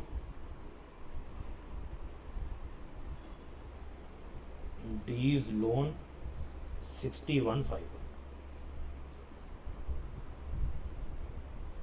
ठीक है जी। और बाकी के लिए तो वो एसेट ले गया तो उसकी तो कोई एंट्री होगी नहीं, एसेट से लाइबिलिटी एडजस्ट हो गई। तो ये देखो बेटा, ये 61,500 कहाँ से आया, एक ये 7500 और एक ये 54,000, इन दोनों को ऐड करा क्योंकि दोनों ही टू कैश है या टू बैंक है, तो अलग अलग क्यों लिखूँ, तो इन दोनों को टोटल करा तो ये आ गया 61,500 हमने पे करा और एक 45,000 की प्लांट मशीनरी। चलो जी आगे चले। Bills payable were due on an average basis of 1 month after 31 मार्च। जो बिल पेबल की लाइबिलिटी है वो आपकी बेसिकली एक महीने के बाद ड्यू होगी, मतलब 31 मार्च के एक महीने बाद 30 अप्रैल को ड्यू होगी। But they were paid immediately. हमने कहा अब तो हम जा ही रहे हैं फर्म छोड़ के, तो हम अपने सिर पे कोई कर्जा नहीं रखना चाहते, इसलिए हमने उनको 31 मार्च को ही पे कर दिया, एक महीना पहले पे कर दिया और बदले में हमको मिला 6% डिस्काउंट पर एनम के हिसाब से। तो बताओ जी, मैंने बिल्स पेबल को पेमेंट कितनी करनी थी, 12,000 रुपये। तो बताओ जरा मैंने कितना बीपी को पेड करा, अमाउंट पेड फॉर बीपी। हाँ जी,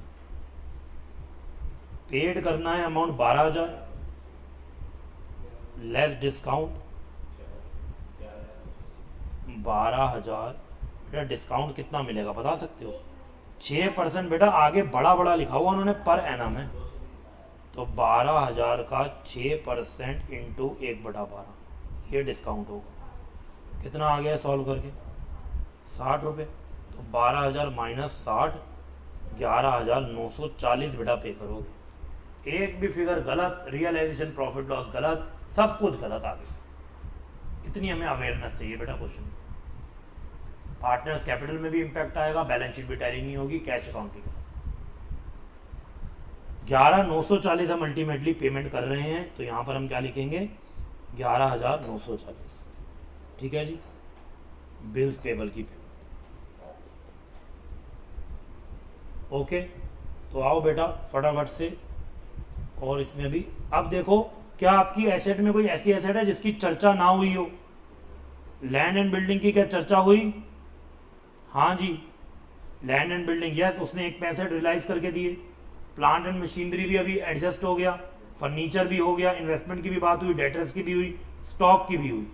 मान लेते हैं किसी एक चीज के बारे में क्वेश्चन नीचे लिखता ही नहीं, तो बेटा आप उसका क्या ट्रीटमेंट करते, जीरो कर लेते। वेरी गुड, हम नहीं मानेंगे कुछ मिलेगा।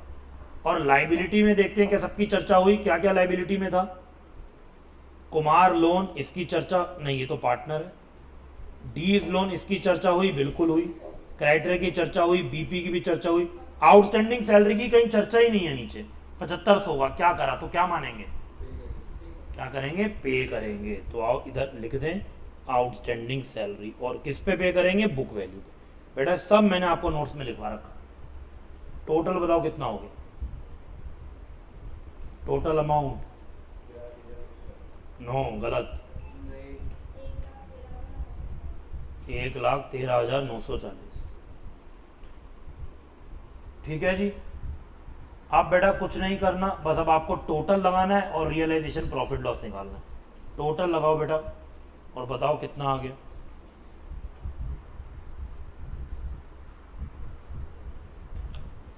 एक एक पॉइंट को लेके चलना, तब होती है चीजें सही।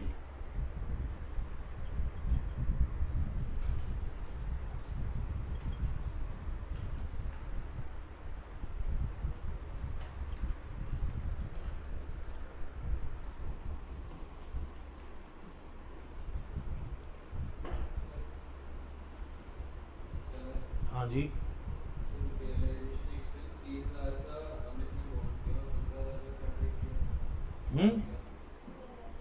15,000 का बेटा फर्म ने पे करा ना, तो ये तो रहा टू रियलाइजेशन एक्सपेंस, बैंक में कर तो दिया, जो फर्म पे करेगी वो तो टू बैंक में जाएगा ना। 3,000 का पार्टनर ने पे करा।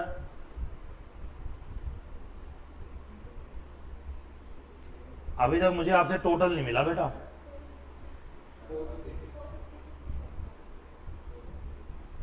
और प्रॉफिट 23,000।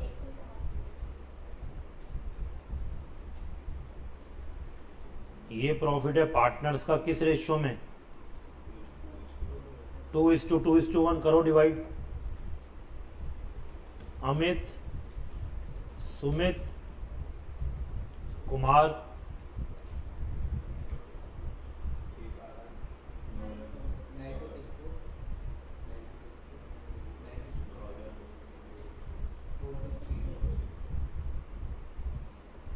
तो बेटा इसके बियॉन्ड क्वेश्चन एग्जाम में आ ही नहीं सकता। ये क्लियर। अब आप लोगों को मैंने एक एक पॉइंट तसल्ली से कराया बेटा। हाँ जी, क्लियर है पक्का? तो इसका बाकी का क्वेश्चन कौन करेगा? अब क्या बचा? पार्टनर्स कैपिटल अकाउंट, जो सारा कॉपी पेस्ट है, आप कोई दिमाग नहीं चलाना, फिगर उठा के लिख डालनी है बस।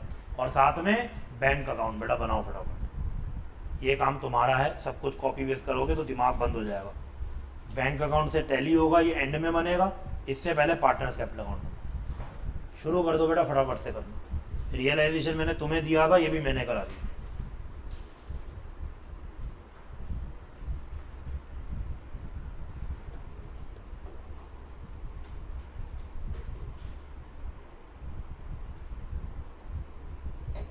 Partners capital account,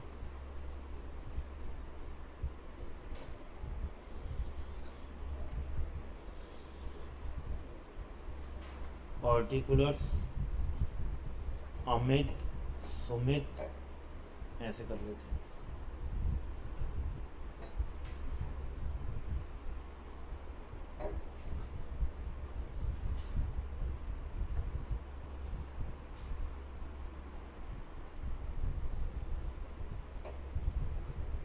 particulars Amit, Sumit and Kumar. Particulars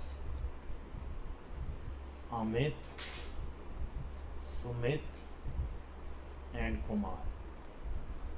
debit, credit, opening balances कितने हैं? अमित और सुमित का तो फेवरेबल है, कुमार का बेटा नेगेटिव है। तो बाय बैलेंस ब्रॉट डाउन में अमित सुमित आएगा। बाय बैलेंस ब्रॉट डाउन 55,200,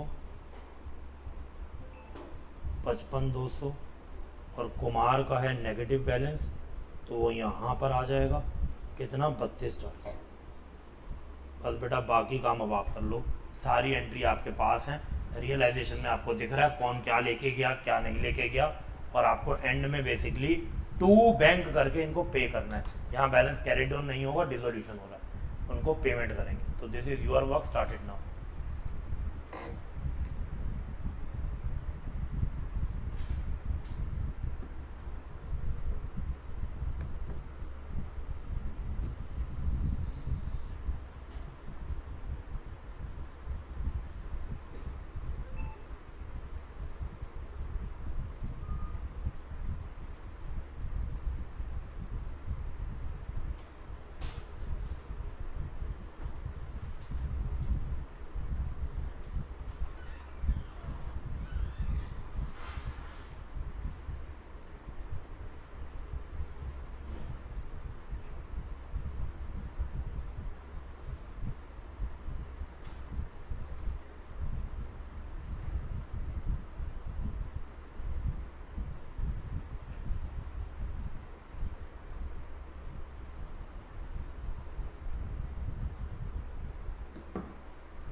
आओ बेटा इसको कंप्लीट करते हैं। सबसे पहले देखते हैं बैलेंस शीट में से पार्टनर को क्या क्या मिलेगा। तो बैलेंस शीट में बैठा हुआ था जनरल रिजर्व, जो 2:2:1 में मिल जाएगा। यहाँ पर लिखो बाय जनरल रिजर्व, और कितना कितना हो जाएगा 2:1 के हिसाब से 24,600, 24,600 और 12,300।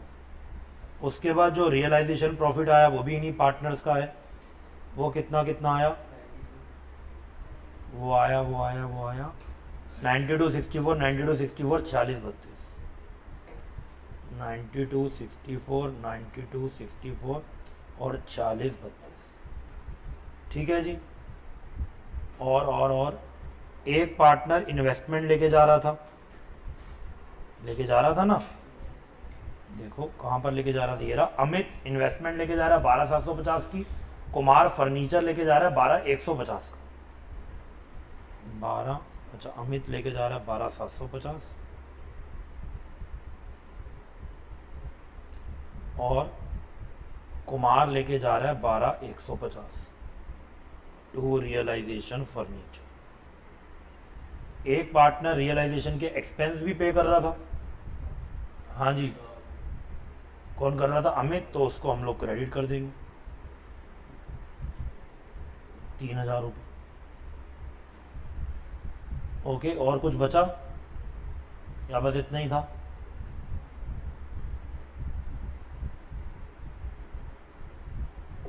और अच्छा, ये कुमार का लोन था 15,000 रुपये। इसके दो ट्रीटमेंट हो सकते हैं, या तो आप इसको पार्टनर्स कैपिटल से एडजस्ट कर दो, कोई दिक्कत नहीं है, या आप सिंपली इसको बाद में बैंक से भी पे कर सकते हो। दोनों बिल्कुल ठीक है, आप कैसा भी ट्रीटमेंट कर सकते हो। या तो आप इसी से पे कर दो या एंड में बैंक से कर दो, एक ही बात है, नो इशू। ठीक है, तो आप क्या चाहते हो, किससे करूँ मैं? आपने यहाँ पे लिखा है कि नहीं लिखा? हाँ, तो हम वो बैंक से पे कर देंगे, डोंट वरी। इसका बेटा टोटल लगाया होगा, और तो कोई पॉइंट नहीं था बेटा। फटाफट से बताओ कितना कितना किसको पे होगा टू बैंक। अमित का टोटल लगाओ 92,064। तो बताओ जी अमित को कितना पे होगा? 79।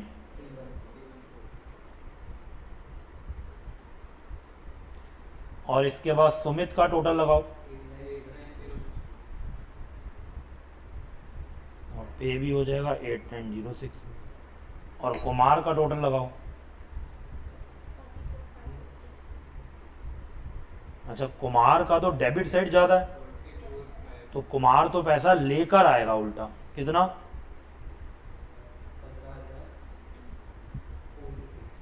468। और टोटल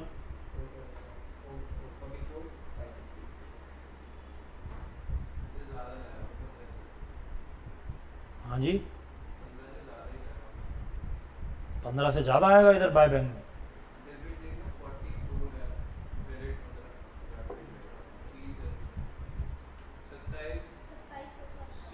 कैसे कैलकुलेट करती हो? हाँ जी, कैसे कैलकुलेशन हो रही है बताओ? कितना? 27,618। तो इन दोनों को फर्म पे करेगी और इससे पैसा फर्म लेगी। डन। और इसके बाद बनेगा आखिरी अकाउंट, जो है हमारा bank account. Last account is our bank account.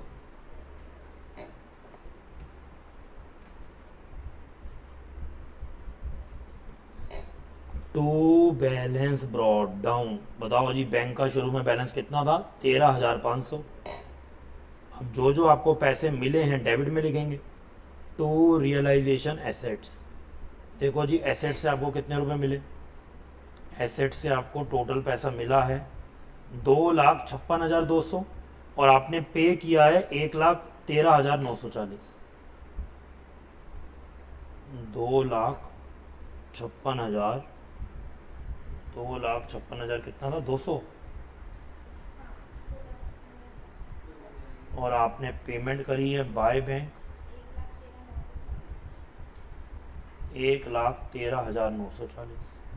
फिर देखो आपने पार्टनर्स वगैरह को कितनी पेमेंट करी है। ये देखो 79314 और 89064। बाय ए बाय बी। अच्छा ए बी थोड़ी है इधर, नाम तो कुछ और है। बाय अमिस कैपिटल और दूसरा क्या था, सुमिस कैपिटल। कितना कितना अमाउंट, 79314 और 89064। 79314 89064। और कुमार तो पैसे लाया है तो उसका डेबिट में लिखेंगे, टू कुमार्स कैपिटल कितना। और साथ में हमको एक लोन भी पे करना है, ये कुमार का लोन बेटा, तो पे करेंगे तो ये भी पैसा जाएगा, टू कुमार्स लोन। ये हो गया 15,000। ठीक है बेटा, बैलेंसिंग फिगर तो बचेगा नहीं इसमें। अब टोटल बताओ कितना आ रहा है, 297। तो देखो चाहे आप कुमार लोन को यहाँ पर भी पे कर दो, कोई इशू नहीं। तो हो गया टैली बेटा। ये टैली होना ही इस चीज़ का प्रूफ है कि हमने क्वेश्चन ठीक किया है और एग्ज़ाम में आएगा अच्छे खासे मार्क्स का, तो आप फुल मार्क्स अचीव कर सकते हैं। इससे बड़ा लेवल का क्वेश्चन नहीं आ सकता। और मैंने आपको मोस्टली डिसोल्यूशन के सारे ही क्वेश्चन करा दिए हैं, चाहे ये आपका फास्ट ट्रैक बैच था, हमने सारे ही मोस्टली क्वेश्चन क्लास में कर लिए हैं डिसोल्यूशन। ठीक है बेटा, अब ऐसा कुछ नया बचा नहीं है, सब टॉपिक हमारे हो चुके हैं। तो अब मैं आपके डाउट्स लूँगा, आप कैसे पढ़ रहे हो वो बस आपसे का देखूंगा। तो ये टॉपिक हमारा हो गया कंप्लीट, या आपके कोई डाउट है तो आप वो पूछ भी सकते हैं। This is done. All right, हमने पीसमेल डिस्ट्रीब्यूशन के दोनों मेथड पढ़े, रियलाइजेशन सीख लिया और फुल फ्लेज क्वेश्चन भी कई कर लिए।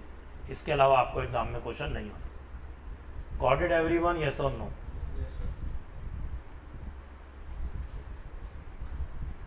चलिए बेटा, अब थोड़े से एग्जाम की टिप्स की बात भी कर लेते हैं। एग्जाम टिप्स, आपको देखो अच्छे से पता है जो आपका पेपर है वो कितने घंटे का होने वाला है, 3 आवर्स का। 3 आवर्स का मतलब होता है मिनट्स में कैलकुलेट करें तो 180 मिनट। ओके बेटा, और साथ में आपको 15 मिनट जो मिलने वाला है वो क्या मिलने वाला है, वो आपको मिलने वाला है रीडिंग टाइम। तो इस रीडिंग टाइम में क्या करें, क्योंकि हम लिख नहीं सकते तो क्या 15 मिनट को बेकार कर दें? नहीं, इसको भी बेटा यूटिलाइज कर सकते हैं। देखो कहाँ कहाँ कर सकते हैं। जैसे कि आपको आता है बीआरएस का क्वेश्चन। बीआरएस के क्वेश्चन में जनरली क्या होते हैं, 7-8 पॉइंट दिए होते हैं और 7-8 नंबर का आराम से क्वेश्चन होता है। तो आप क्या करो, अपनी खुद की कोड लैंग्वेज बनाओ, अपनी लैंग्वेज है। कुछ क्वेश्चन पेपर पे लिखना नहीं है क्योंकि वो अनफेयर मीन्स के अंदर आ जाता है। लेकिन एक काम कर सकते हैं, सर क्या आपने पॉइंट पढ़ा, अच्छा check issued but not yet presented for payment है तो, और कैश बुक से क्वेश्चन स्टार्ट हो रहा है, इसको तो प्लस करेंगे। ठीक है जी, तो प्लस के लिए आप अपनी कोड लैंग्वेज लिख लो कि आपको एक छोटा सा डॉट लगाना। ये बेटा कोई भी अनफेयर मीन्स का पार्ट नहीं है, डॉट तो पढ़ते पढ़ते भी लगता है, और ये पेंसिल से लगाओ तो और भी ज़्यादा सेफ रहोगे। और जिसको माइनस करना है उसको कुछ भी मत लगाओ, ये आपकी लैंग्वेज है ना, खाली है तो माइनस और प्लस है तो आपने डॉट लगा रखा है। फिर जब आपको शीट मिलेगी 15 मिनट के बाद, आपको वापस से दिमाग नहीं लगाना, आपने बेटा दिमाग लगा लिया। आप तो क्वेश्चन पकड़ के प्लस माइनस लिख के आंसर निकालना। तो टाइम बचा कि नहीं बचा, यूटिलाइज हुआ कि नहीं हुआ? सर और कहाँ करें बेटा, पहला क्वेश्चन का पहला पार्ट आता है ट्रू फॉल्स का, 6.2 नंबर का ईच, 12 नंबर का यही आपको आएगा, 12 मार्क्स का आएगा आपको। ठीक है जी, पता ही आप लोग को। तो क्या करना है, 6 स्टेटमेंट आएंगे, आपको पता तो है ट्रू है कि फॉल्स है, लेकिन लिख नहीं पाएंगे क्योंकि शीट नहीं है। वही सेम तरीका, ट्रू है तो डॉट लगाओ, फॉल्स है तो कुछ भी मत करो। आप एश्योर तो हो गए ना, नहीं तो कई चीजें हमें याद तो होती हैं, 15 मिनट में तो सर याद थी, जैसे ही शीट आई मैं भूल गया। यहाँ तो तुमने लिखी दिया, भूलोगे कहां से? लेकिन सोच के ही करना है, ट्रू है तो डॉट लगाओ, फॉल्स है तो कुछ मत करो। पेपर आएगा, डॉट वाले को ट्रू लिख देना पूरी स्टेटमेंट के साथ, फॉल्स को फॉल्स लिख देना। तो 12 और 7-8 लगभग 20 नंबर का तो तुमने यहां से भी कर लिया। सर और क्या कर सकते हैं हम, तो 15 मिनट में बहुत कुछ कर लेंगे। पहली बात तो बेटा 15 मिनट में कोई जरूरी नहीं है कि तुम्हें पूरा ही पेपर पढ़ना है। तुमने पूरा पेपर पढ़ लिया और तुम्हारे हाथ में कुछ भी नहीं लगा, इससे बेटर है 3-4 क्वेश्चन में ही ऐसा काम कर लो। ये तुम्हारे 3-4 क्वेश्चन की लगभग पहले घंटे की इंश्योरेंस हो जाती है। कि देखो सिंपल सा लॉजिक है, 180 मिनट है, 3 घंटे हैं, 100 नंबर का पेपर करना है। तो स्ट्रेटेजी जनरली क्या होनी चाहिए, 40-30-30। 40 नंबर का पेपर पहले घंटे में होना चाहिए, क्योंकि सबसे ज्यादा हमारे पास पावर होती है, एफर्ट लगा सकते हैं और जोश होता है। तो 40 नंबर का करने का टारगेट हो, फिर 30 और 30 का तो आप कर ही ले। ठीक है जी, पहले आवर में पूरी एनर्जी है, 40 नंबर का करेंगे, फिर 30 और 30। तो अगर आपने 40 नंबर का पेपर 15 मिनट में ही इनडायरेक्टली सॉल्व कर लिया तो बेटा जीत आपकी पक्की है। पहले घंटे में आप आराम से भी कर पाएंगे स्पीडली, क्यों? क्योंकि आपने उसके आंसर तो लिखे हुए हैं कोडिंग में, फिर तो आपको लिख लिख के बस उतारना ही है ना। और यहां पर आपको दिमाग भी लगाना करना है, इसलिए वैसे भी 30 नंबर का करना है, कोई टेंशन नहीं, इसलिए यहां 40 का हो भी सकता है। और जब पहले घंटे में मुझे दिख रहा हो 40 का पेपर हो चुका, बेटा वैसे ही जोश आई हो जाता है कि अब हमें कोई टेंशन नहीं। Got it sir? और कहाँ ये स्ट्रेटेजी लगा सकते हैं बेटा? बहुत जगह। आपने पढ़ा है फाइनल अकाउंट, आपने पढ़ा होगा एनपीओ भी। एनपीओ और फाइनल अकाउंट में क्या होता है, एक आपको ट्रायल बैलेंस मिलता है और फिर ट्रायल बैलेंस की एडजस्टमेंट होती है। हम ऐसे ही करते थे, उसकी नंबरिंग करते थे, नोटिंग करते थे। आप अभी नोटिंग मत करो, उसको भी बेटा डॉट लगा लो।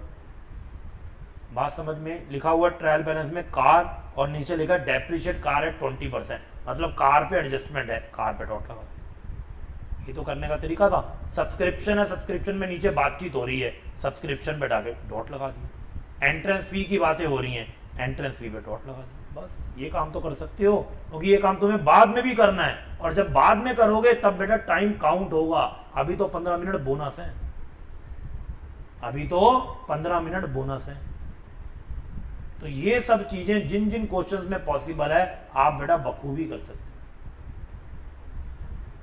आपको कोई क्वेश्चन लगता है कि सर ये पढ़ रहा हूं मैं, मेरे को समझ आ गया, इधर इंस्टीट्यूट ने इस एडजस्टमेंट में कुछ चालाकी करी है, मुश्किल पूछी है, तो बच्चा पढ़ के जाता है ना, वो चेक कर लेता है एग्जामिनर का दिमाग भी कि बाकी सब तो लड्डू एडजस्टमेंट है, ये वाली एडजस्टमेंट थोड़ी सी ट्रिकी है, बेटा उसको अंडरलाइन कर लो, ताकि जब पेपर करने बैठो तुम्हें पता हो कि ये वाली एडजस्टमेंट मेरे को डबल दिमाग लगाना है, बाकी तो मैंने 15 मिनट में पढ़ ली थी, उसमें कुछ नहीं था।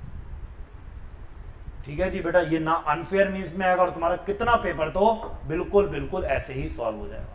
लेकिन करना तुम्हें है, मुझे नहीं करना, चाहोगे तुम पेपर देने। कंपनी अकाउंट्स के अंदर देखो क्या क्या क्वेश्चन है। कंपनी अकाउंट हमने इतनी डेप्थ में करी है, 30 कम से कम 30 से 35 नंबर की कंपनी अकाउंट आएगी पेपर में। एंड के क्वेश्चन सारे कंपनी अकाउंट के भरे होते हैं, उसमें बेटा स्कोर करो, ये सब चीज़ों में स्कोर करो तो definitely you can score very good marks. एक चॉइस भी आपके पास पूरे क्वेश्चन छोड़ने की, उसके बाद भी आपके पास इनफ पेपर है कि आप बहुत अच्छे से सॉल्व कर सकते हैं। प्रैक्टिस अच्छी करनी पड़ेगी। अब यहाँ से आप घर पे पढ़ेंगे तो आपके पास 10-12 घंटे का कम से कम रोज का आउटपुट होना चाहिए, बिलीव मी। अगर आप 24 में से 12 घंटे नहीं पढ़ रहे तो you are not a CA student. फिर तो बेटा कोई भी छोटी मोटी डिग्री वाले बच्चे हो, बस आ सीए में गए। 10 से 12 घंटे 24 में से, तभी भी 12 घंटे खाली वेस्ट करने को है, पढ़ना ही पढ़ना है 10 से 12। इतना तो बेटा कल को जॉब करोगे तो भी पढ़ना ही पड़ेगा, काम करना पड़ेगा। ठीक है जी, और अब तो घर पे हो, कंफर्टेबल इन्वायरमेंट में होंगे तो पढ़ो। लेकिन अकाउंट्स को ध्यान रखना, दिमाग में डाल लो कि देख के नहीं जाना। वही बच्चे फंसते हैं जो देख के जाते हैं कि सर देख लिए थे, आपके नोट्स थे, हमारे पास सॉल्यूशन थे, ये भी आपने ठीक किए। अरे मैंने तो ठीक ही किया है, पेपर तो तुमने करना है, तुम क्या ठीक कर पाओगे? आपको क्वेश्चन देखना है बस, और आपको सॉल्यूशन करना है, फिर चेक करना है कहाँ दिक्कत आई, कहाँ एरर आया, कहाँ इशू आया, और उसको मार्क करना है। साथ में एक रेड पेन या कोई ऐसा अलग कलर वाला पेन लेकर चलो, और अपनी नोटबुक पे सॉल्यूशन से खुद ही चेक या क्रॉस लगाओ। जब आपको क्रॉस क्रॉस क्रॉस दिखेंगे ना, तो जब बाद में दोबारा रिवीजन करोगे तो दिखेगा ये मैंने गलतियां की थी। ब्लू पे बेटा ब्लू लिखने से कभी नहीं दिखता गलत था कि सही था, अलग कलर होना चाहिए।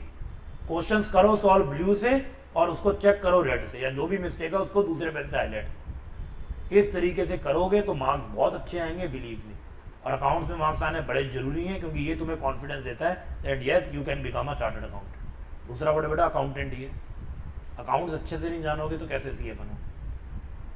तो एक टॉपिक को उठाओ, तसल्ली से उस पर बैठो, पढ़ो। कोई दिक्कत आती है बेटा तुम्हारे पास हूँ, कहीं दूर नहीं हूँ, डाउट पूछो, जैसे मर्जी कॉल कर सकते हो, व्हाट्सएप कर सकते हो, मैसेज पूछ सकते हो, आपको पूछना है, लेकिन प्रिपरेशन पूरी करनी है। सर आपकी बुक करें इनफ होगा क्या, ये मुझे बोलने की जरूरत है?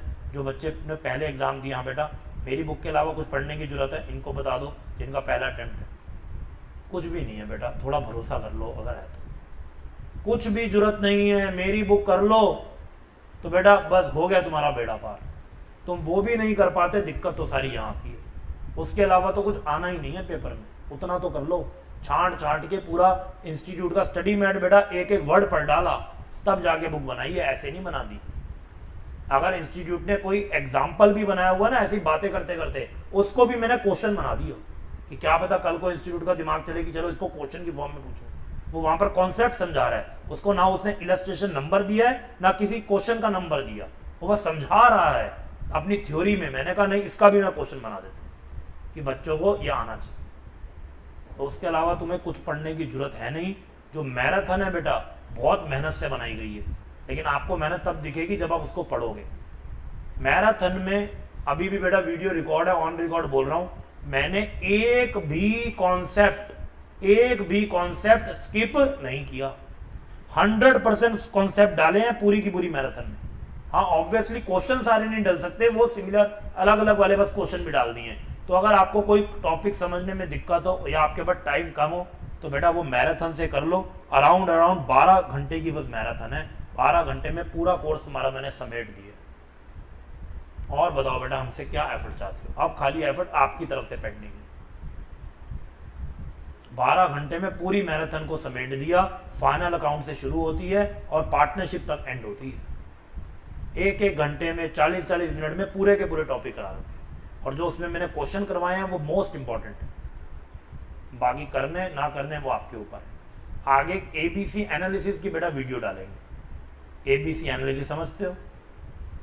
Category A, category B, category C. अभी तो एक अटेम्प्ट में मैंने एबीसी एनालिसिस डाला था, आप देखना कुछ बच्चों ने कमेंट भी करा हुआ है।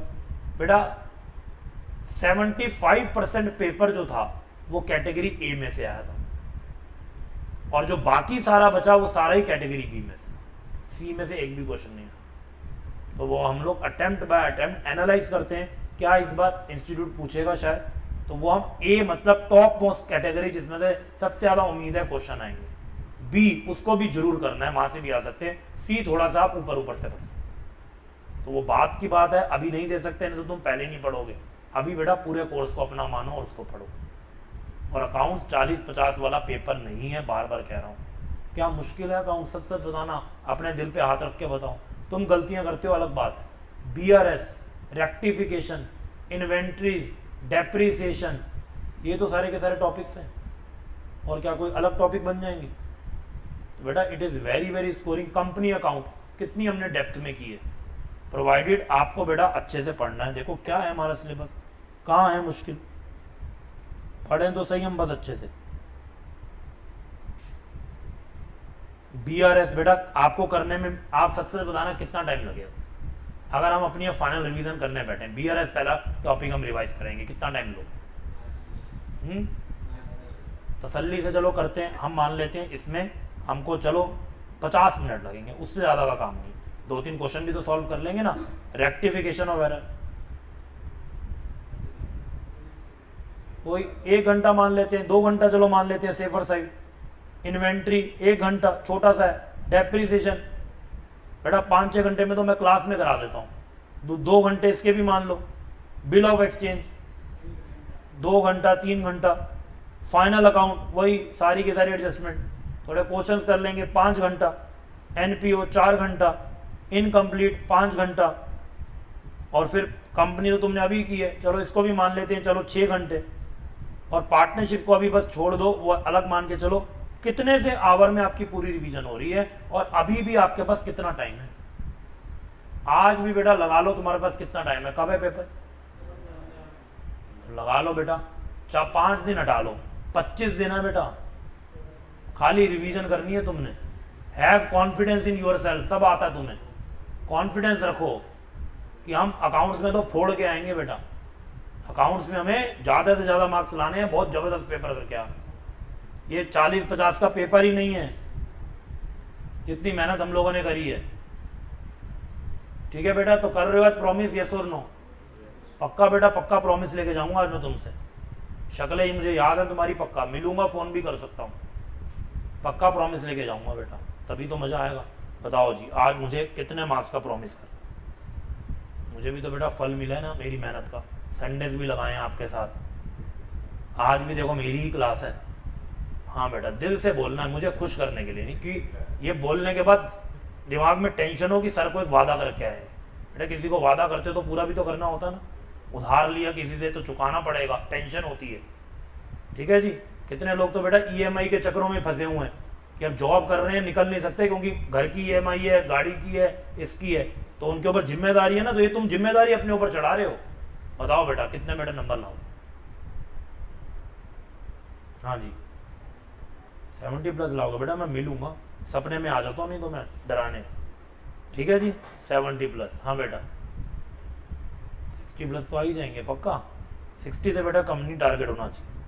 हाँ जी मुझे खुश करने के लिए नहीं बोलना। 80 प्लस आ जाएंगे बेटा। अभी कितने आए थे? इतना जंप मिल जाएगा? चलो तेरा तो नाम मैं अलग से देखता हूँ। हाँ जी बेटा 65 प्लस आ जाएंगे पक्का। हाँ जी भाई साहब 60 मार्क्स, तो मेहनत नहीं करनी क्या ज़्यादा? आ जाएंगे बेटा। हाँ जी आपके तो बेटा बनते ही हैं। हाँ जी भाई साहब 70 प्लस आ जाएंगे। तुम्हारा बेटा पक्का पक्का वादा है मुझे, देख लो पीछे पड़ जाऊंगा नहीं। ठीक है जी। ऑनलाइन वाले बच्चे भी जरा बताएंगे बेटा कितने मार्क्स आ जाएंगे जिस हिसाब से अब आपने पढ़ाई की है और स्टिल आपके पास 50 दिन पड़े हुए हैं। 50 नहीं सॉरी 25 दिन पड़े हुए हैं। हाँ बेटा जरा ऑनलाइन वाले बच्चे मुझे बताओ क्या आज मुझे वादा कर रहे हैं? यस हाँ जी बेटा 70 प्लस 70 मार्क्स। बेटा डाउट आज मैं सबकी इवनिंग में करूंगा, जो आपके डाउट है वो क्लास में अभी नहीं मैं बता सकता, please wait. 75 plus very good. तो देखो ऑनलाइन वाले बच्चे 70 प्लस 75 प्लस का मुझे प्रॉमिस कर रहे हैं और मैं इनका स्क्रीनशॉट अपने पास रख रहा हूँ। ठीक है बेटा, क्योंकि अब यहाँ से मेहनत तुम्हारी शुरू हो जाती है बेटा, सच बता रहा हूँ। पढ़ा दिया जिसने जो पढ़ाना था, सारा कोर्स तुम्हारा कवर हो गया। सब बच्चे 70 प्लस 75 प्लस बोल रहे हैं और ये लाएंगे भी, मुझे पता है, और आप भी सब लाओगे बेटा। लाते हैं बच्चे मार्क्स। अभी रिजल्ट आया देखो 90 प्लस कितने सारे बच्चों का है, वो भी इन्हीं डेस्क पे बैठे थे, उनको हमने कोई अलग सोफे नहीं दिए थे बेटा, यही बैठे थे, ऐसी ही क्लास थी, मैं ही था पढ़ाने वाला, यही कंटेंट। ठीक है जी,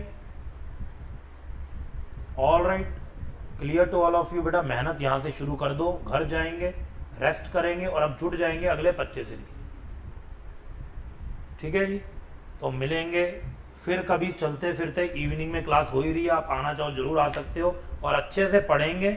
जो भी डाउट होगा वो पूछ सकते हैं, व्हाट्सएप मेरा नंबर एक्टिव रहता है, इंस्टाग्राम की भी आईडी अगर आप वहाँ पर भी चलो, और मैं उस पर भी कुछ क्वेश्चंस आपको पूछूंगा, पूछता भी रहा हूँ, पास्ट में आपने देखा होगा बहुत सारे क्वेश्चंस उसमें क्विज के थ्रू आपसे लिए हैं। अब और थोड़ा बढ़ जाऊंगा क्योंकि आप भी थोड़ा फ्री, मैं भी थोड़ा फ्री, तो टाइम मिलेगा। लेकिन बेटा ध्यान रखना है, अकाउंट्स को रोज पढ़ना है, रोज के तुम 2 घंटे अकाउंट्स को दो, अकाउंट तुम्हें सब कुछ ला के देगा जिंदगी तुम्हें रोज, लेकिन 2 घंटे अकाउंट्स को देने पड़ेंगे। वो रात के 10 से 12 हो सकते हैं, शाम के 5 से 7 हो सकते हैं, सुबह के हो सकते हैं, वो तुम्हारा समय है।